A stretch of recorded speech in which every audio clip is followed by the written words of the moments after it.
നമസ്കാരം. ചൈന ഇനി കോളേജിൽ പ്രേമിക്കാൻ പഠിപ്പിക്കാൻ പോവുകയാണ്. അതെ, ആർക്കെങ്കിലും പ്രേമിക്കാൻ പഠിക്കണമെങ്കിൽ ചൈനയിലോട്ട് പോയാൽ മതി. സംഗതി സത്യമാണ്. രാജ്യത്ത് മധുരമനോഹരമായ പ്രണയം കുറഞ്ഞെന്നാണ് ചൈനീസ് സർക്കാരിൻ്റെ കണ്ടെത്തൽ. ഈ പ്രതിസന്ധി മറികടക്കാനാണ് കോളേജുകളിലും സർവകലാശാലകളിലും പ്രണയ വിദ്യാഭ്യാസം നടപ്പാക്കാൻ നിർദ്ദേശം നൽകിയത്. യുവാക്കൾ പ്രണയത്തോടും വിവാഹത്തോടും മുഖം തിരിക്കുന്നതിനാലാണ് ഈ പുതിയ നടപടിയിലേക്ക് കടക്കാൻ ചൈനയെ പ്രേരിപ്പിച്ചതെന്നാണ് വിവരം. 57% കോളേജ് വിദ്യാർത്ഥികളും പ്രണയവിരോധികളാണെന്നാണ് ചൈനയുടെ കണ്ടെത്തൽ. പഠനത്തിനിടെ പ്രണയത്തിന് സമയം നീക്കിവെക്കുന്നത് എങ്ങനെയെന്ന ആശയക്കുഴപ്പമാണ് പ്രശ്നം. പ്രേമം എന്നാൽ എന്താണെന്ന് അറിയാത്തത് കാരണം വൈകാരിക ബന്ധങ്ങളെക്കുറിച്ച് അറിവില്ലാതെയാണ് ഈ കുട്ടികൾ വളരുന്നതെന്നും റിപ്പോർട്ടിലുണ്ട്. ഇത്തരം സാഹചര്യത്തിൽ വിവാഹ പ്രണയം പ്രോത്സാഹനം നടത്തേണ്ടത് സർവകലാശാലകളുടെ ചുമതലയാണെന്നാണ് ചൈന പറയുന്നത്. ഈ മാറ്റങ്ങൾ ദാമ്പത്യത്തിനും കുട്ടികൾ ഉണ്ടാകുന്നതിനും അനുകൂലമായ സാഹചര്യം ഉണ്ടാക്കുമെന്നാണ് ചൈനയുടെ പ്രതീക്ഷ. രാജ്യത്തെ ജനസംഖ്യാസ്ഥിതിയെക്കുറിച്ചും കുട്ടികൾ ഉണ്ടാകേണ്ടതിൻ്റെ ആവശ്യകതയെക്കുറിച്ചുമൊക്കെ പഠിപ്പിച്ച് സ്ഥിതി മാറ്റിയെടുക്കാനാണ് ചൈനയുടെ ശ്രമം. ദാമ്പത്യത്തിൻ്റെ നല്ല വശങ്ങൾ, കുടുംബജീവിതത്തിൻ്റെ ഗുണങ്ങൾ തുടങ്ങിയവയും വിദ്യാഭ്യാസത്തിൻ്റെ ഭാഗമാകുമെന്നാണ് വിവരം. കുറയുന്ന ജനന നിരക്കിന് പരിഹാരമായാണ് വിദ്യാഭ്യാസത്തിൽ പ്രണയപാഠങ്ങളുടെ വരവെന്ന് തന്നെ പറയണം.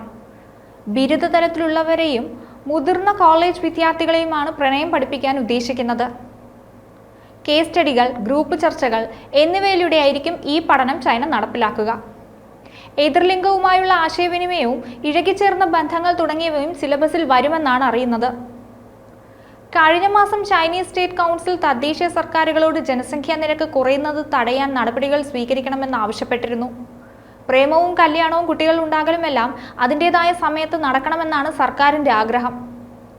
കഴിഞ്ഞ വർഷം 0.15% ചൈനയുടെ ജനസംഖ്യ കുറഞ്ഞത്.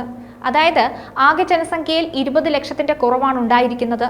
2022 8.5 ലക്ഷമായിരുന്നു ചൈനയിലെ ജനസംഖ്യയിലുണ്ടായ കുറവ്. ജനന നിരക്ക് 5.7% കുറഞ്ഞു. മരണനിരക്കാകട്ടെ 6.6% കൂടുകയും ചെയ്തു. തുടർച്ചയായ 2ാം വർഷമാണ് ജനസംഖ്യയിൽ കുറവ് നേരിടുന്നത് ചൈന. ജനസംഖ്യയുടെ കാര്യത്തിൽ 2ാം സ്ഥാനമാണ് ചൈനയ്ക്കുള്ളത്. ജനസംഖ്യാ നിയന്ത്രണത്തിന് നടപ്പാക്കിയ ഒരു കുടുംബത്തിൽ ഒരു കുട്ടി നയം പിൻവലിച്ചിട്ടും പ്രയോജനമില്ലെന്നാണ് റിപ്പോർട്ടുകൾ ചൂണ്ടിക്കാട്ടുന്നത്. ജനസംഖ്യ കുതിച്ചുയർന്നിരുന്ന രാജ്യമായിരുന്നു ഒരു കാലത്ത് ചൈന. അതുകൊണ്ട് തന്നെ ജനസംഖ്യാ വർധനവിന് തടയിടാനായി ഒരു കുട്ടി നയം ചൈനയിൽ പിന്തുടർന്നു പോന്നു. ആ നയം ചൈനയ്ക്ക് തന്നെ ഇപ്പോൾ തിരിച്ചടിയായി മാറിയിരിക്കുകയാണ്. പതിറ്റാണ്ടുകളായി പിന്തുടരുന്ന ഈ നയം മൂലമാണ് രാജ്യത്ത് പെൺകുട്ടികളുടെ എണ്ണത്തിലും വലിയ ഇടിവ് സംഭവിച്ചത്. പെൺകുട്ടികളുടെ എണ്ണത്തിൽ കുറവ് വന്നതോടെ ചൈനയിൽ പുരുഷന്മാർക്ക് വിവാഹം ചെയ്യാൻ പെൺകുട്ടികളെ കിട്ടാനില്ലാത്ത സ്ഥിതിയാണ്. 3.5 കോടി പുരുഷന്മാരാണ് രാജ്യത്ത് അവിവാഹിതരായി തുടരുന്നത്. ഈ പ്രശ്നത്തിന് കൂടി പരിഹാരം തേടുകയാണ് ഇപ്പോൾ ചൈന എന്നാണ് ലഭ്യമാകുന്ന വിവരം. അന്താരാഷ്ട്ര വിവാഹങ്ങൾ പ്രോത്സാഹിപ്പിക്കുകയാണ് ഇതിനായി വേണ്ടതെന്നാണ് ചൈനയിലെ വിദഗ്ധർ പറയുന്നത്. 2020 ദേശീയ ജനസംഖ്യാ കണക്കുകൾ പ്രകാരം സ്ത്രീകളെക്കാൾ 3.49 ലക്ഷം പുരുഷന്മാരാണ് കൂടുതലുള്ളത്. ഗ്രാമങ്ങളിലാണ് ഏറ്റവും കുറവ് പെൺകുട്ടികളെന്നും സെൻസസ് വ്യക്തമാക്കുന്നുണ്ട്. ഗ്രാമങ്ങളിൽ വിവാഹം കഴിക്കാൻ പെൺകുട്ടികളെ കിട്ടാതെ വന്നതോടെ ഇവിടെ പരമ്പരാഗത മാർഗങ്ങളിലൂടെയുള്ള വിവാഹങ്ങൾക്കും കുറവ് സംഭവിച്ചു. ന്യൂസ് ഡെസ്ക് ഈനാട് മലയാളം.